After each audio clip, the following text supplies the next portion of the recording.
हर तरफ फिक्र को दौड़ा के थकाया हमने कोई दीन मुहम्मद सा ना पाया हमने।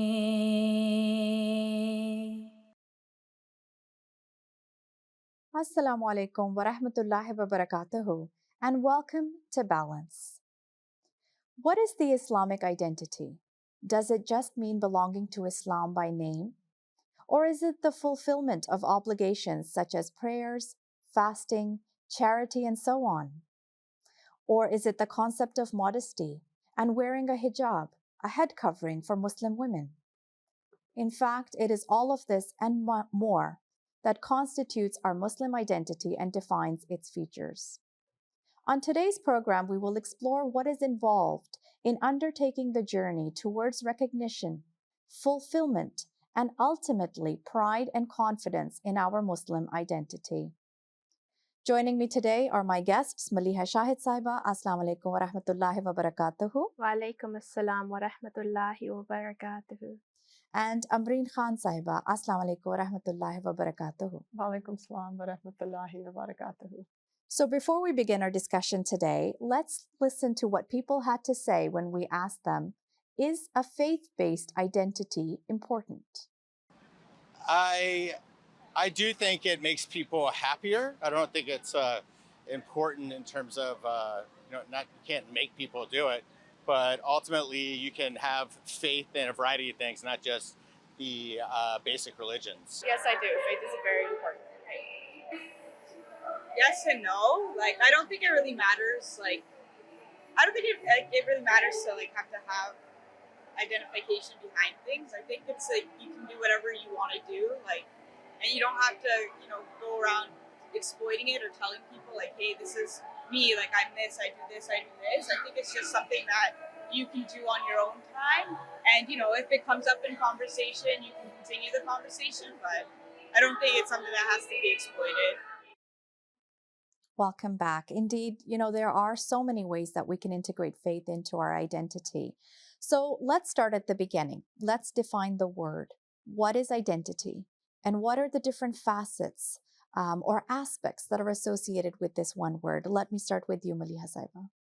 Identity is something that's very personal. It's a combination of who we are, how we see ourselves, and how we are seen by others. But it's important to note that there's many layers to each component of our identity. Mm-hmm. For example, if we just take that instance of who we are, it comprises of things like our race, our gender, and even our citizenship. And a lot of these things we have no control over. They're actually circumstances that we're born into. Whereas the other aspects of our identity, how we see ourselves and how we are seen by others, those actually develop and evolve as we go through life. Mm-hmm. So what is a Muslim identity? What does it mean? Let me ask you, Ambreen Saiba. Well, it's an identity that's based on our Islamic faith.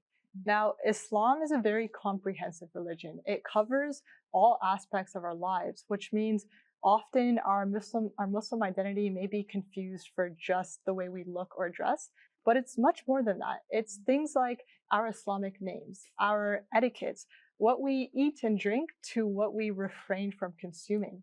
So in this sense, our identity and our Muslim identity shouldn't be thought of as two separate things, but rather they should be one and fused together. Absolutely. Now, Allah Almighty says in the Holy Quran, chapter 6, verse 163, say, verily my prayers, my sacrifices, my living and my dying are for Allah, and I am the first of those who submit to Him. So this verse talks about what our ultimate goal should be as Muslims, and we derive guidance from our faith for every step that we take in our lives. And then this faith begins to form our identity. So how does one begin to develop this Muslim identity, where do we start? Let me ask you, Maliha Saiba. Well, for those of us born into Muslim families, our Muslim identity begins developing from the moment we are born, right from the instance when adhan, which is the Muslim call to prayer, is recited into the ear of a newborn.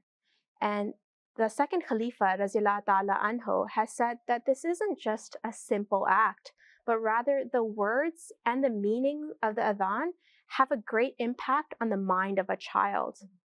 Later on, as we grow up, we're taught small building blocks of our faith as well, through our upbringing. And this also helps to develop that Muslim identity. What do you think, Ambreen Saiba? Well, I also think it begins early on. So, for instance, we can take a look at our Islamic names that we are given. This helps shape our identity from the onset. And if we look at our converts, for instance, many of them choose to take on an Islamic name, and that's recognition of their identity, their Muslim identity beginning to take shape. Now, Maliha Saiba, you just mentioned that we're taught the building blocks of our faith through our upbringing. So in a sense, we can say that our parents may have helped us develop the fundamentals, the beginning, the foundation of our Muslim identity. But then we all reach a point in time as we grow older where we have to decide if we are going to continue to build upon that foundation or we're just going to let it sit there. And it reminds me of that question of, are we continuously learning our faith or have we just inherited it? If I can just add, you mentioned that phrase about learning your faith and not just inheriting it. And I immediately thought of the second Khalifa, Raziyallahu Ta'ala Anhu, and that when he was a child of just 11 years old, he actually investigated the claims of his father, the promised Messiah, alayhi salam, and instead of just blindly accepting him. And we can take great inspiration from this, that, to work on your Muslim identity, it takes great effort on our part. And our parents, they may help us to get started on this journey, but just like when we're being taught how to walk at a young age, they can only hold our hand for so long before we have to take that first step on our own. And from this we can see that, those steps that we take on our own, that's what really strengthens our faith and builds that Muslim identity. Absolutely. And I agree that, it is a journey. It's a work in progress. It's not something that we're given and that's it. As you said, it's something that we continue to work on and we have to pour a lot of effort into it because it is of such great value to have that. So why is having a Muslim identity important? Let me ask you, Ambreen Saiba. Firstly, the concept of having an identity and being confident in it is a universal goal. It's widely understood. It's the reason why when we hear people who have gone through an identity crisis, they'll often share how they felt unbalanced. It was a time of inner turmoil for them. So when it comes to having a Muslim identity, I think it only holds importance if we know who we are and we're confident in it. And this is because life is filled with so many tests and trials that having that strong sense of our identity will help us to navigate through these challenges with peace of mind. Absolutely. What do you think, Maliha Saiba? Well, we know that Islam is a practical religion and its commandments are full of wisdom. And once we understand this and truly believe it, it not only gives us confidence in our Muslim identity, but it helps us to navigate through life in a peaceful way, regardless of whatever societal pressures we may face. For example, as Muslim women, we know not to shake hands with men. And whenever we find ourselves in, facing this dilemma, having that strong Muslim identity is so important, both internally and externally. Because when our Muslim identity is made visible or known to others, whether that's through wearing the hijab or conducting ourselves in a modest manner, we're giving off these social cues, which really do help us in avoiding altogether being placed in certain situations where we do have to, make that decision. But even if we have to be in that situation, we're still able to respectfully decline just because of our visible, display of our identity. And this is something that, having that strong Muslim identity, it really helps in these challenging times because we understand that every Islamic teaching is based on so much wisdom that it's in our betterment to follow those commandments. And regardless of whatever anyone may say or the pressures we may face, we're able to hold true to our identity. Absolutely, I agree.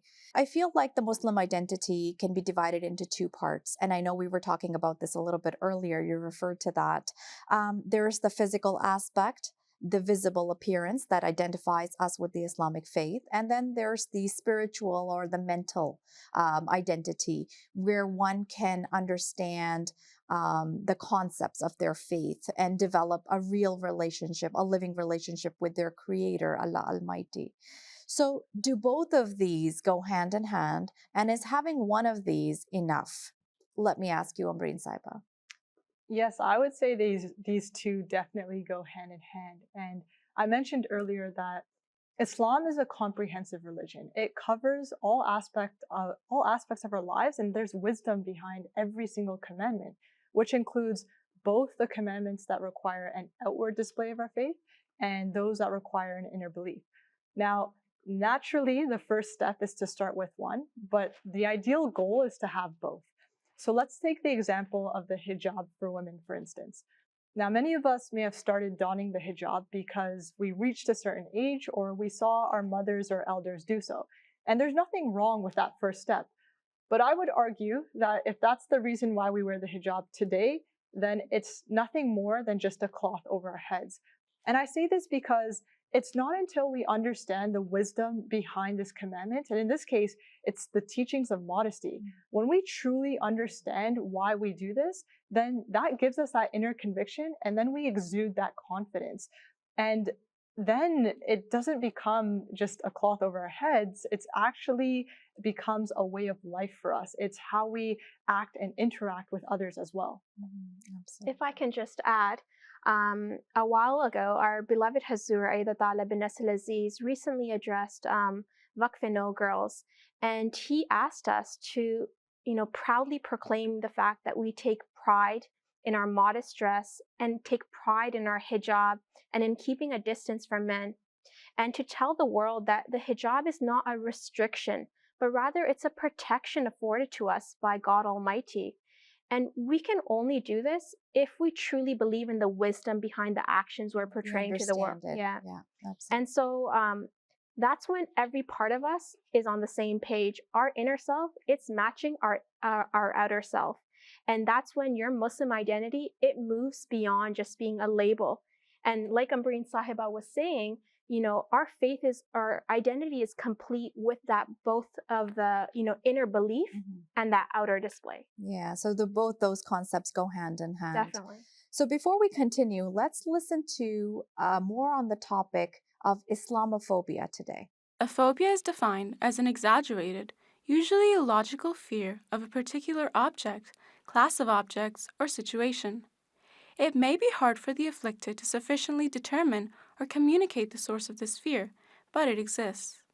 In recent years, a specific phobia has gripped the Western societies: Islamophobia. Gallup collected data in 2008 from representative samples in Germany, France, and the UK, focusing on several issues related to the social and cultural integration of Muslim communities in these three countries. And while majority of the adults in these three countries agree that people from minority groups enrich the cultural life of their nations, sizable minorities of these respondents express fear about certain aspects of Muslim culture. Significant proportions of the French, German, and the British public consider different Muslim practices and relationships threatening. For example, 16% of Germans, 30% of British, and 39% of French say that wearing the hijab, the traditional head covering worn by Muslim women, is a threat to European culture. Similar proportions associate Muslims with terror, as 23% of Germans, 25% of the French, and 34% of the British say that Muslims are sympathetic to Al-Qaeda. Between 16 and 21% of people in France, Germany, and the UK say that they would not like Muslims as their neighbors. Within key Western societies, there are genuine negative perceptions, prejudices, and discriminations targeted against Muslims. Seeing Muslims as not loyal, voicing prejudice against Muslims, and avoiding Muslims as neighbors are all symptoms of Islamophobia that exist in the West.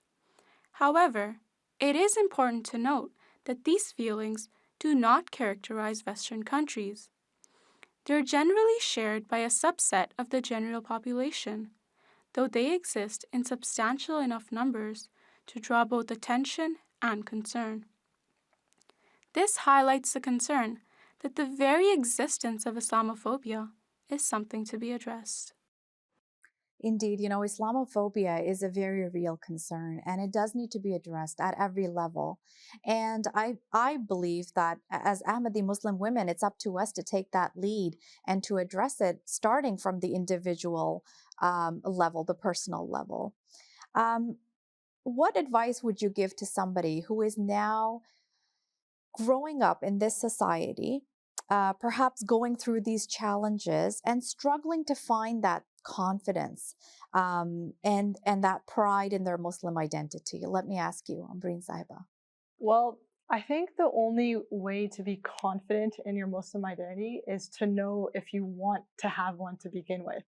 And I say this because growing up in this Western society is a challenge. We are constantly being faced with societal pressures, and we need to make an active choice on whether we want to navigate through these challenges with a Muslim identity.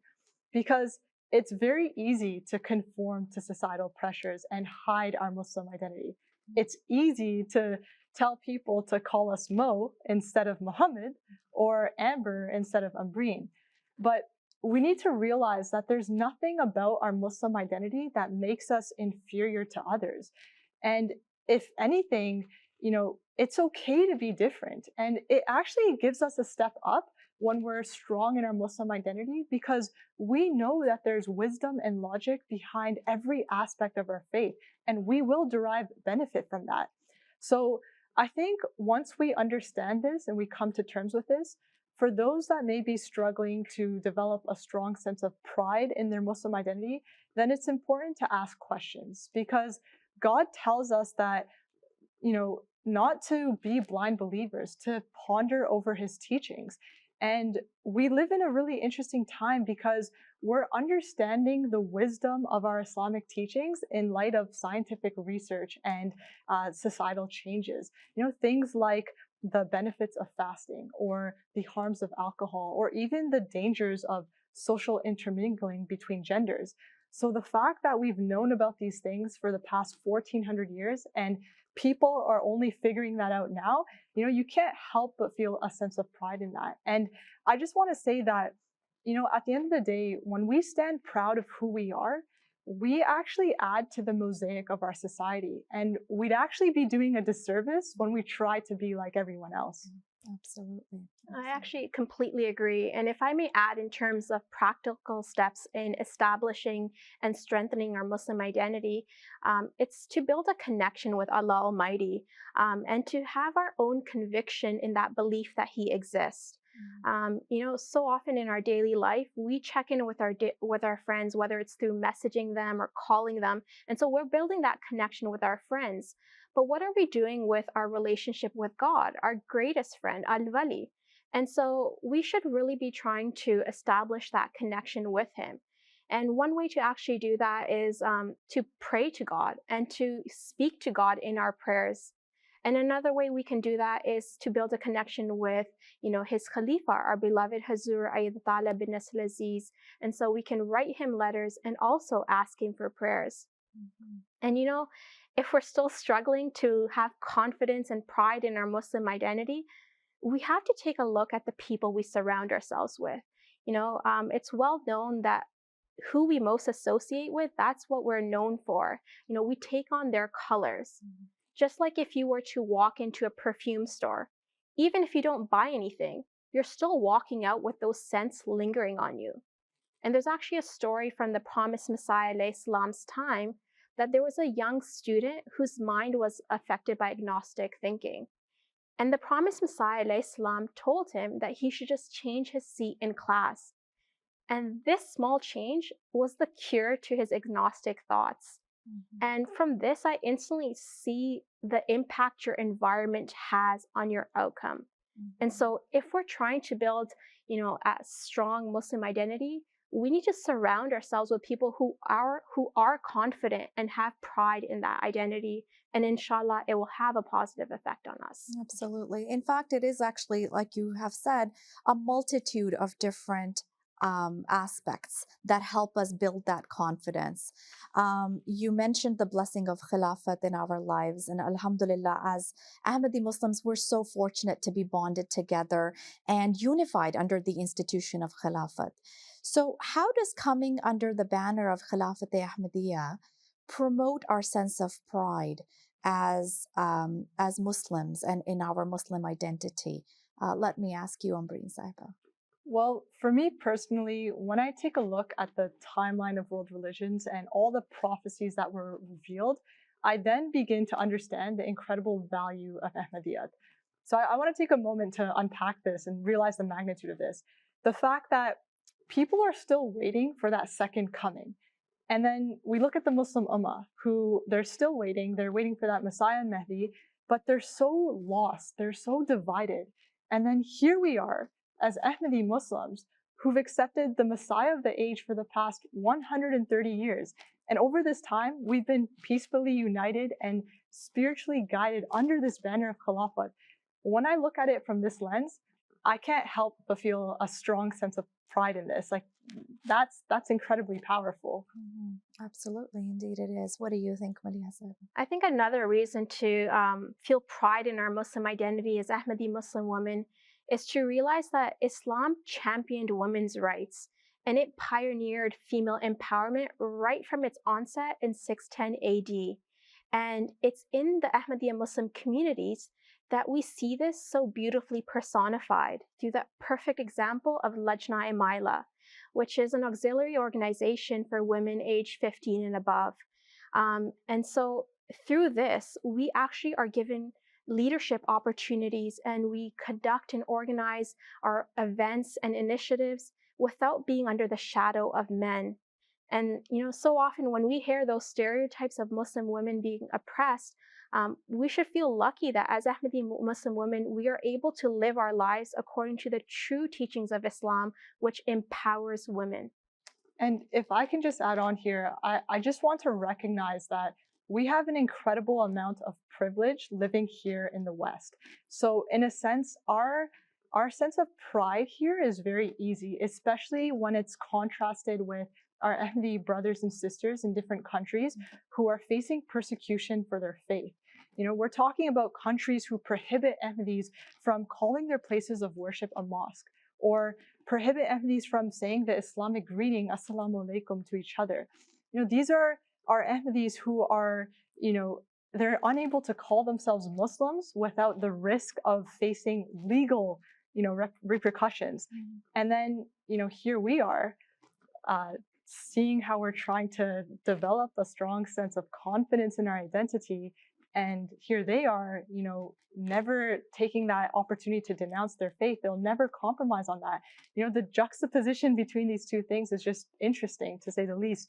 And I think we should be grateful that we have this freedom here, and we should draw inspiration from these Ahmadis around the world who, even in severe persecution, even in torture, even in years of prison, they'll never denounce their faith. And that is true pride. That's the type of confidence that we need to strive for in our Muslim identity. Inculcate in ourselves, indeed. And as Canadian Ahmadis, we're grateful to have that opportunity to be able to exercise our faith and to maintain our identity in all the ways.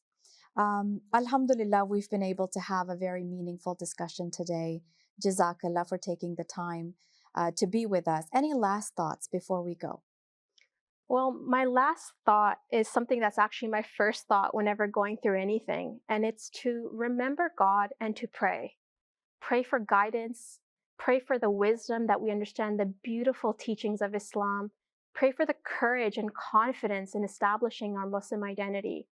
But to end off there, we should make sure that our prayers aren't empty and that we're opening channels for God to work through. We've heard that story of the man who left his camel without securing it. And the Holy Prophet ﷺ said to him, tie your camel first and then put your trust in Allah. So, yes, make sure that you put God first, but you also have to make sure that you're putting in those efforts. You're working hard at it, and then put your trust in God to do the rest. What do you think, Ambreen Saiba? Well, for the youth watching, I just like to say that when you get older, people will actually respect you for being proud of who you are. And people won't actually like it when you try to be like someone you're not. People can tell when you're not being authentic. And we can't expect people to accept us if we haven't even accepted ourselves. And we're constantly told to win over the hearts of people. We can't really do that if we haven't won over our own hearts. So I just want to say that I know it's easy for us to talk here. I know it's easy to listen to these programs, but the real tests for us all come when we're outside, when we're going through these challenges of life, and our Muslim identity is being put to the test. And no one is there to see what we're doing except for God. So with that, I pray that may Allah give us all the utmost strength to be confident in who we are and give us the courage to be proud of our Ahmadi Muslim identity. Ameen. Ameen. Inshallah, inshallah. That brings us to the end of our program. I will end with a verse of the Holy Quran that paints a picture of who the true Muslims are. True believers are only those whose hearts tremble when the name of Allah is mentioned, and when His signs are recited to them, they increase their faith, and who put their trust in their Lord, who observe prayer and spend out of that which we have provided for them. These it is who are true believers. They have grades of rank with their Lord, as well as forgiveness and an honorable provision. May Allah Almighty enable us to become the true picture of Ahmadi Muslims. Ameen. Allahumma ameen. Jazakumullah ta'ala wa asan al jaza. And until next time, Assalamu alaikum wa rahmatullahi wa barakatuhu. हर तरफ फिक्र को दौड़ा के थकाया